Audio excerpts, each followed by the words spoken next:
So now that you have your neck, mouthpiece, ligature, and reed assembled, the ligature screws face the floor, the open end of the neck is going to face the floor. We're going to make our first sound. So you can grasp the neck around the octave mechanism as long as you don't put any extra pressure on there, just holding it gently. We need to know that the angle that we're going to play the saxophone is almost parallel to the floor. So you can think straight into your mouth and then a slight angle down. Very slight. Then to form the embouchure, which is what we do with our lips, our facial muscles, our jaw, etc., to create the sound and to allow the reed to vibrate. The first step we do is anchor the top teeth about halfway down the mouthpiece. The next step is to form the whistle-shaped embouchure. So if you can whistle, that's great.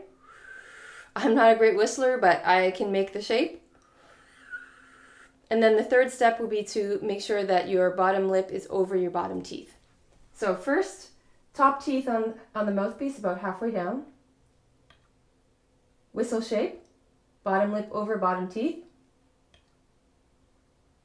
Breathe through the corners of your mouth and then blow.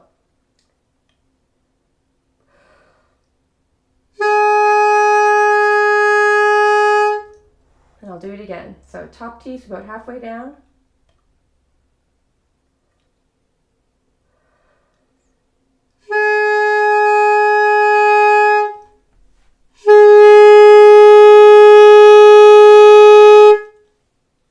If you're getting a sound like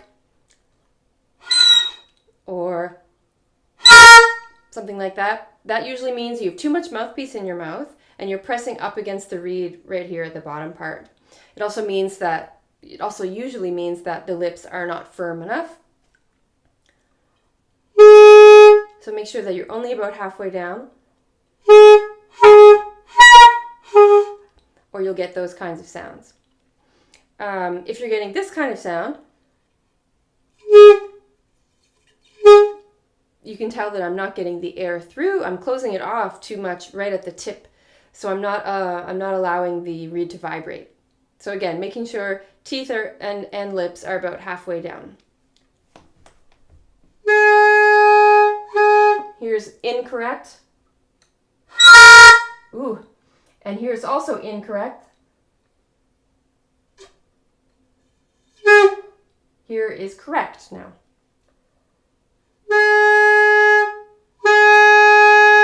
So you can tell by the sound that you get whether your embouchure is in the right place on the mouthpiece. So if that's working well for you, we can move on to tonguing. So when we articulate, the tip of the tongue, or just back from the tip of the tongue, touches just down from the tip of the reed. And this is different from flute playing or brass playing. So if you switched from flute, we need to make sure that the tongue actually does touch the reed. Okay? So to practice saying too, too, too, and then do that same thing with the mouthpiece in your mouth and touching the tip of the reed.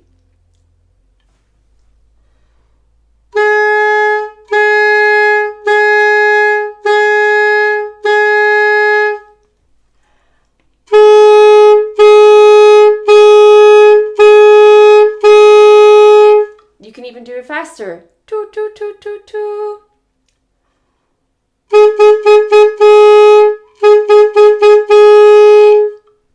So if that's working pretty well for you and you want to go to the next step, then we'll take the mouthpiece and reed off. Now in doing so, you might need to readjust your reed and ligature. I will have to. It's sort of gotten out of alignment. So making sure that the tip of the reed is lined up with the tip of the mouthpiece, and we're only touching the sides of the reed here or the base of the reed. Try to avoid touching the tip of the reed. I have to move my ligature down just a little bit to make sure that it's lined up well. And we're going to make a sound with just the mouthpiece alone. This is going to be a higher pitch.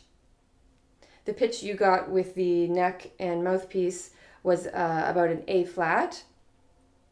So we're going to practice reforming our embouchure one more time. and blowing and getting our higher pitch.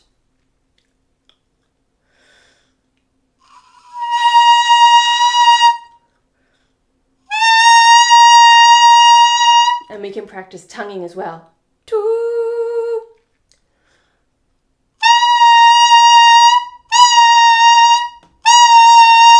Now you probably noticed that it feels a little unstable, mouthpiece and reed by itself. It is a little more difficult to control, and that's okay.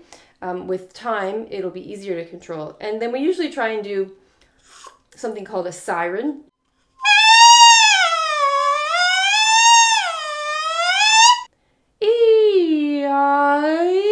Is basically what I'm doing here.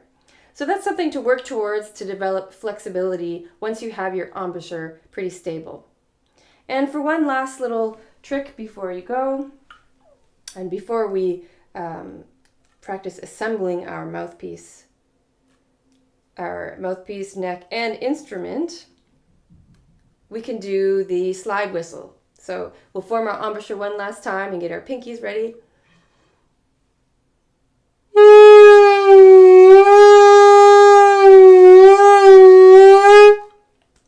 And now we'll go to assembling the whole instrument.